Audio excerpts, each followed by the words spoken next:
السلام عليكم ورحمة الله وبركاته. اهلا بيكم مع ام عبد الله اتهم ام عبد الله في البيت. والنهارده هعمل لكم احلى صينية كنافة نابلسية عشان مش تشتريها من بره بالغالي. واذا عجبكم الفيديو ما تنسوش اشتراك في القناة وتفعيل جرس الاشعارات ولايك وشير مع غيركم عشان الكل يستفيد. ندخل على المقادير على طول. ربع كيلو كنافة 250 جرام، كوباية جبنة موتزاريلا 8 كيلو، كوباية سمنة بلدي أو أي سمنة بتحبيها ومش بحتاجها كلها، كوباية ونص شربات تقيل.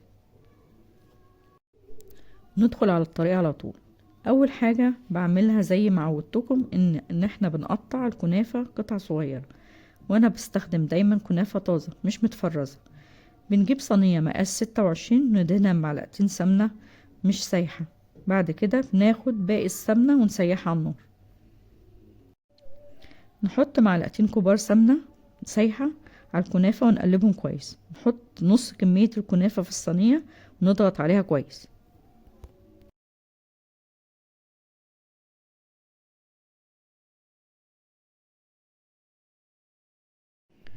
نحط عليها جبنة الموتزاريلا ونبعد عن الأطراف. بعدين نغطيها بطبقة خفيفة من كنافة تبقى الجبنة ظاهرة من طبقة الكنافة، ونرش على الوش شوية من السمنة السايحة.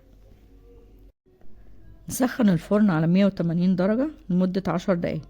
ندخل الصينية على صاج الفرن مش على الشبكة لمدة من 10 دقايق ل 12 دقيقة لحد ما تحمر من تحت ومن الجوانب وتفصل من الصينية.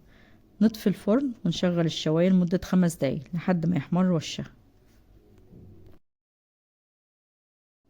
نجيب الشربات ونسخنه شوية، مش بنغليه ومش بنحطه بارد، ونحط عليه لون أصفر جل صحي وموجود في محلات بيع مستلزمات الحلويات. وانا بحط اللون على الشربات مش على السمنة، ودي افضل طريقة جربتها. بعدين بنسقي الكنافة بالشربات الساخن والكنافة لسه طالعة من الفرن. وده شكل الكنافة بعد ما خلصت خالص، ريحتها جنان وطعم خيال. اتمنى تجربوها وبالهنا والشفا. وبكده نكون خلصنا فيديو النهاردة، واشوفكم في فيديو جديد ان شاء الله.